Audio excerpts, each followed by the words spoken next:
Tigres de Cristal es la nueva propuesta de Toni Gil. Es un auténtico placer recibirle de nuevo en Objetivo Vizcaya. Toni, buenas tardes, bienvenido. Buenas tardes, ¿cómo estás? La última vez fue hace igual 2 añitos. Dos años. Los Ángeles de Hielo.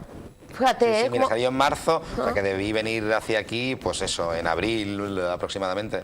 Muy diferente Los Ángeles de Hielo con Tigres de Cristal, aunque todo tiene que ver, ¿no? Hielo, cristal, todo transparente. Todo corta. Todo corta y todo depende de cómo se mire, ¿eh? Es peligroso, pero muy diferente una novela, la anterior hace 2 añitos a esta, ¿no? Sí, mira, Los Ángeles de Hielo es una novela gótica, una novela que juega además con narradores que te mienten, ¿no? Narradores no fiables, que se les llama técnicamente, con una historia de locura, incluso un fantasma.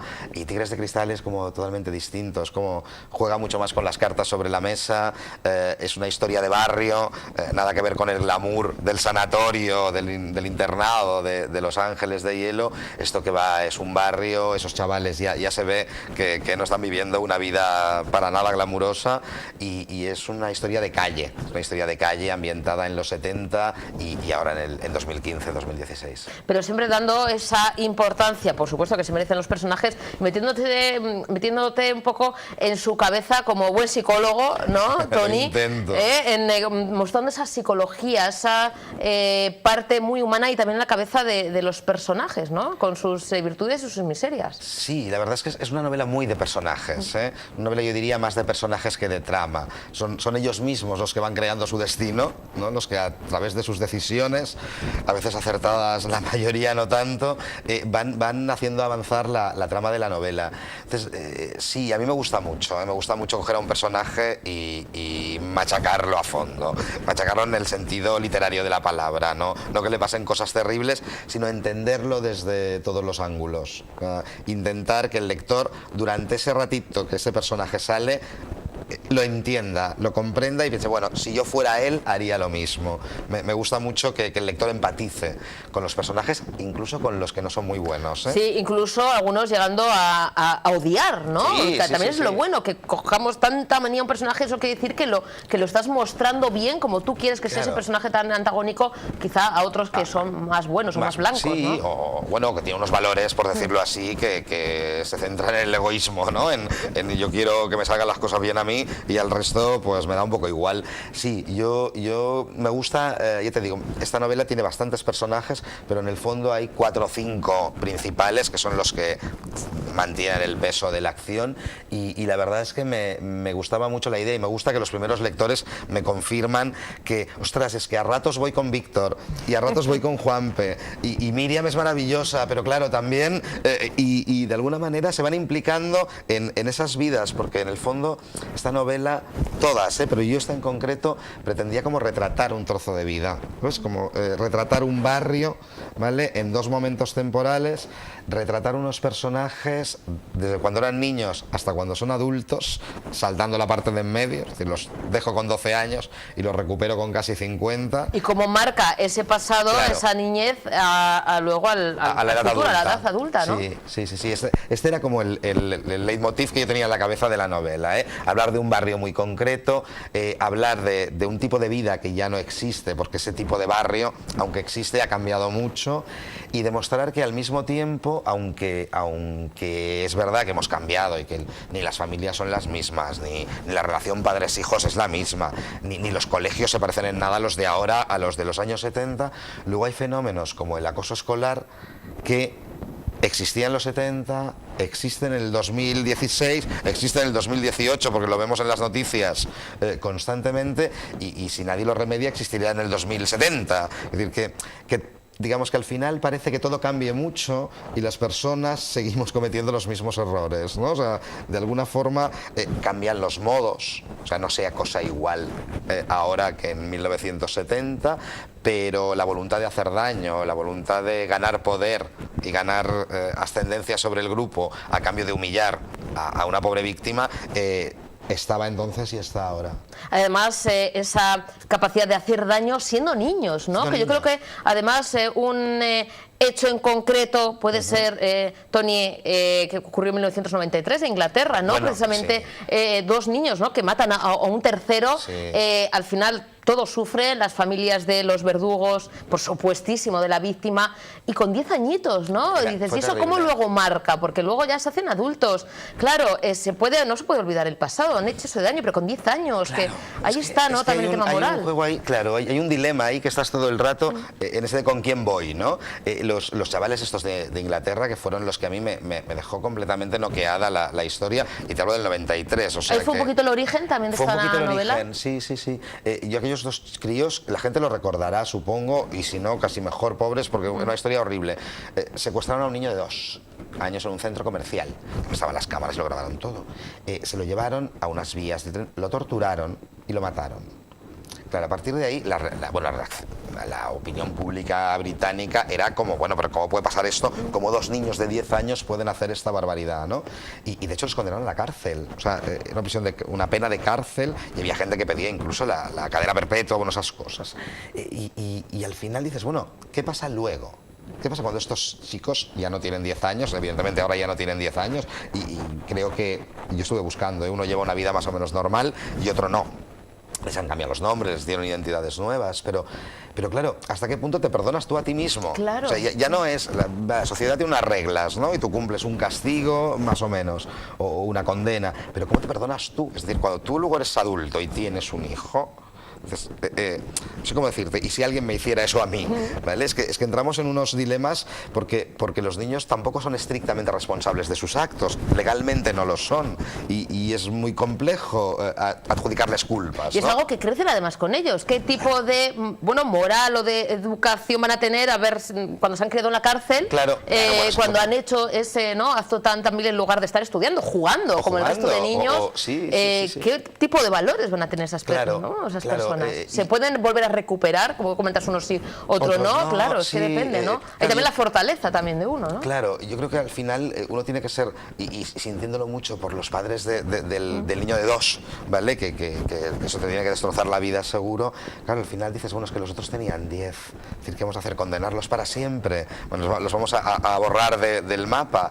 También es duro, ¿no? Pero también dices por otro lado, oye, pero es que el chaval aquel tenía 2 y lo borraron. O sea, es muy complejo posicionarte en este tema. En Tigres de Cristal los chavales no son tan extremos, es decir, no cometen ese crimen tan bestia. Si hay abusos, si hay acoso escolar, exacto, bullying que se llama ahora, por aquel entonces no existía esa palabra, pero existía lamentablemente, como comentas, ¿no, Toni? El acoso que siempre ha existido siempre, el cafre que te esperaba a la puerta del colegio, o las niñas que se reían de la otra niña, quiero decir, esto ha existido siempre.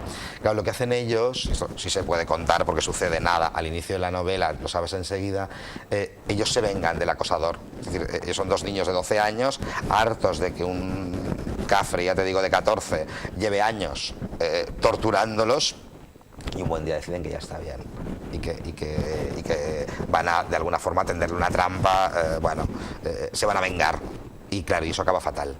Entonces, claro, el juego es muy curioso porque el que era acosador se transforma en víctima, las víctimas se transforman en verdugos, y ahí ya nuestra moral empieza a no saber muy bien con quién va, ¿sabes? Quién tiene razón o quién tiene la verdad moral o la autoridad moral, ¿no? Porque en el fondo, pues volvemos a lo mismo, son unos niños de 12 años y el otro es un bruto y lo llegas a odiar en la novela por todo lo que les hace, pero al fin y al cabo tiene 14. O sea, es difícil también odiarlo cuando lo piensas fríamente, ¿no? De hecho, les pasa a los protagonistas, a los 2 chavales, luego adultos, cuando se encuentran, que en principio su reacción cuando piensan en el otro, en el muerto, es de odio, ¿eh? Es decir, no me arrepiento, es que lo pasamos muy mal por culpa de él. Pero luego, como personas adultas de 50 años, en un momento determinado, uno de ellos ve una foto y lo ve con 14, con 13, claro, 14 murió, lo ve y dice, hostia, pero ¿cómo pude hacer eso, no? Al final era un crío y este personaje tiene una hija de 17, 18 años, o sea, no sé, te vuelves distinto cuando ves las cosas desde el punto de vista de padre de, ¿no? En lugar del compañero de colegio.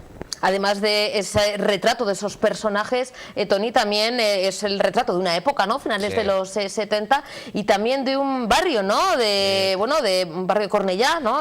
En Cataluña, donde, bueno, pues también muchos nos vemos reconocidos en esos barrios donde, pues sí se podía quizá muchas veces salir a la calle, no cerrar la puerta, ¿no? Es también un retrato de ese barrio que tú has pertenecido también a un barrio, ¿no? Yo no vivía exactamente allí, pero estudiaba allí. Lo mismo es una cosa muy curiosa porque yo pertenecía como a la población autóctona catalana, digamos, a los que estaban en el lado del pueblo de toda la vida, al lado de la iglesia, el ayuntamiento y tal.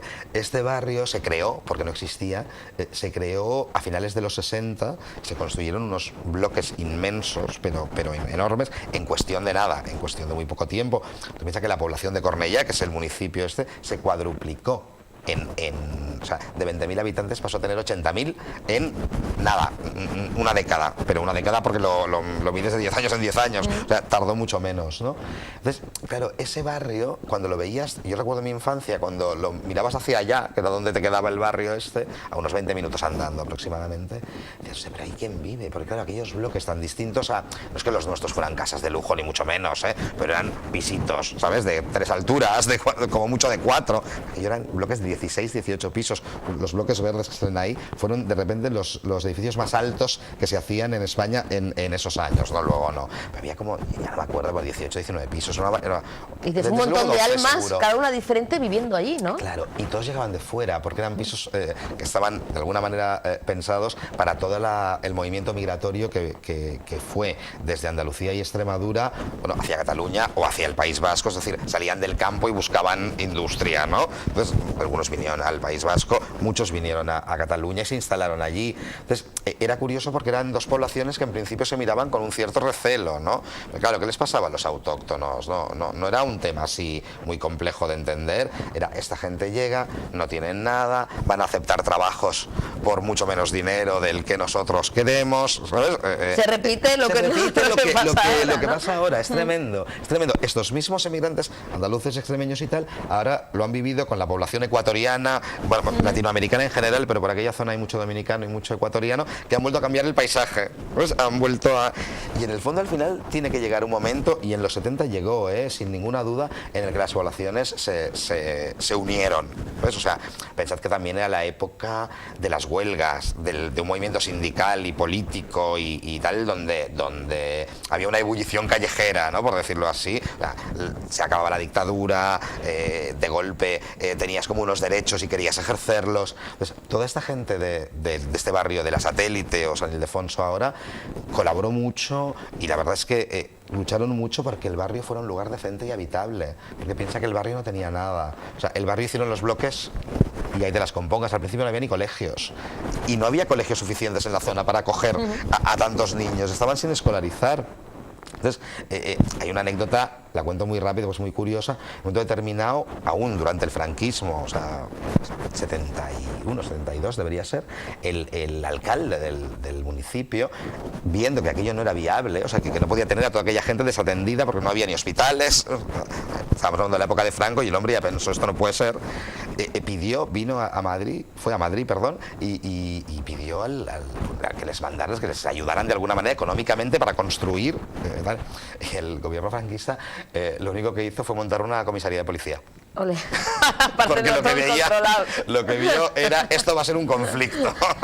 Vamos a montar una comisaría de policía, que era la comisaría, pues de hecho que está ahí, ¿no? Entonces, esa era la idea, o sea, imagínate cuál era el nivel. Pero esta gente montó una huelga general. Esta gente paralizó todas las fábricas en un momento determinado. Esta gente despedían a un trabajador de Corberó y paraban todas las fábricas del Baix Llobregat, que eran unas cuantas, ¿eh? O sea, el lema, que yo estuve a punto de ponerlo en algún sitio, bueno, en la novela aparece, ¿no? Pero incluso como subtítulo o algo así, y al final no lo hice, una de las huelgas más famosas, que fue la huelga de la Força, que se produjo en el 76, ahora las cifras, yo con los números soy terrible, pero por ahí el eslogan, el leitmotiv de los trabajadores era o todos o ninguno, porque echaron a dos. y paralizó la empresa entera. ¿Tú crees que ahora paralizamos alguna empresa porque echen a 2 personas? Y si echan a 50 tampoco. Y si echan a 50 tampoco, lo llaman ERE y dices que bien que no me ha tocado. Quiero decir, había ahí una conciencia de lucha muy, muy bestia y conseguían cosas en un momento en el que todo, en principio, era mucho más difícil. Así que también yo creo que es bueno reflexionar sobre lo que teníamos y lo que perdimos, ¿no? Lo que, no sé, o lo que de alguna manera, esa convicción de decir, oye, no, hay una solidaridad en la cual han echado a este tipo de una manera injusta, con lo cual paramos todos. Pero no para solo la Força, paran todas las fábricas. Hacen paros de horas. Al final la presión ya es de unos empresarios a otros, es decir, oye, readmite a estos 2 porque me están parando los míos, que no tengo nada que ver. Pues había ahí una potencia, ¿sabes? Una fuerza que venía de la unión y que luego ha quedado bastante, no sé cómo llamarlo, bastante disminuida. Una ¿vale? fuerza humana, eso es, que ahora con tanto que tenemos, estamos en contacto con todas las redes sociales y demás, pero nos hemos deshumanizado, ¿no? Cada uno está con lo suyo, con el móvil, con su internet, con demás, y no nos preocupamos de lo que le pasa al vecino, ni oímos, y si oímos, decimos, pues si no me toca a mí. Eso sí, deshumanizado un poco también, e individualizado, ¿no? No tenemos la sensación de que si yo ayudo a un compañero de trabajo o a un nivel amplio, no a un compañero al que le haces un favor, que eso sí, pero esa solidaridad grupal, ¿vale? De clase casi, ¿no? De clase, me da igual, llámalo obrera, llámalo media, llámalo clase trabajadora, lo que prefiráis. Esa unión que hacía la fuerza ahora no está, porque somos mucho más individualistas y además incluso los trabajos van en esa línea, ¿no? Es decir, cada vez hay más freelance, cada vez hay más autónomos, cada vez hay más gente que depende solo de sí misma y que no se puede, el sindicato no va a venir a salvarte la vida y eso también lo has aprendido. Entonces, no es que seamos peores personas ni mucho menos, sino que todo el mundo laboral también ha ido evolucionando de manera que estamos como más solos. Yo en la novela, la novela transcurre en el 78, pero transcurre básicamente también en 2015-2016, en esos meses que van entre las elecciones que no se forma gobierno y las otras en que al final sí. Y las personas que trabajan en el siglo XXI, digamos, los personajes que aparecen en el siglo XXI, una es una peluquera que es autónoma. O sea, esa chica solo tiene una peluquería al lado, que es su competencia directa, pues son chinas y trabajan a destajo. Sábados, domingos, festivos. Exacto, y ella evidentemente está sola o casi sola y no puede ni está dispuesta a hacer eso. Pero esa chica, si cierra la peluquería, está sola. O sea, no tiene un apoyo ¿cómo decirlo? Una organización sindical o un gremio o un algo que la ayude a tirar adelante. Si hay lo más precario que hay en este mundo son los pequeños autónomos, porque es que cierras día que no trabajas, día que no cobras. Te pones enfermo y tal, y todos los políticos van diciendo que eso lo cambian, pero a la hora de la verdad, yo que soy autónomo, el día que me pongo enfermo no cobro. No queremos que te pongas enfermo, yo intento cuidarme, pero que Toni, por cierto, tiene que ser antes de 2 años que nos volvamos a ver. Yo espero que sí. Bueno, antes de 2 años no, antes de 2 años. Hay que descansar un poquito, disfrutar, ¿no? Con los tigres de cristal. Hay que defender a los tigres como se merecen, defender ese mundo, ¿no? Ese mundo creado ahí, y hay que empezar a pensar en el siguiente, pero con mucha calma. Bueno, pero 2 años sí nos vemos, ¿no? 2 años, sí. Entre 2 y 3, venga. Toni, como siempre es un auténtico placer. Estaríamos horas y horas charlando contigo de lo divino, lo humano, de todo, porque la verdad es que eres un gran conversador, además de un gran escritor. Escritor, ya lo sabíamos, de conversador también, las veces que has estado con nosotros. Y es un lujazo. Yo sé que tienes que seguir atendiendo a nuestros compis. Y no Toni, hay problema. Espero verte dentro de poquito, lo dicho. Nos vemos seguro, cuando sea, yo vengo. Gracias, Toni, un placer. Hacemos una pausa para la publicidad, a la vuelta continuamos.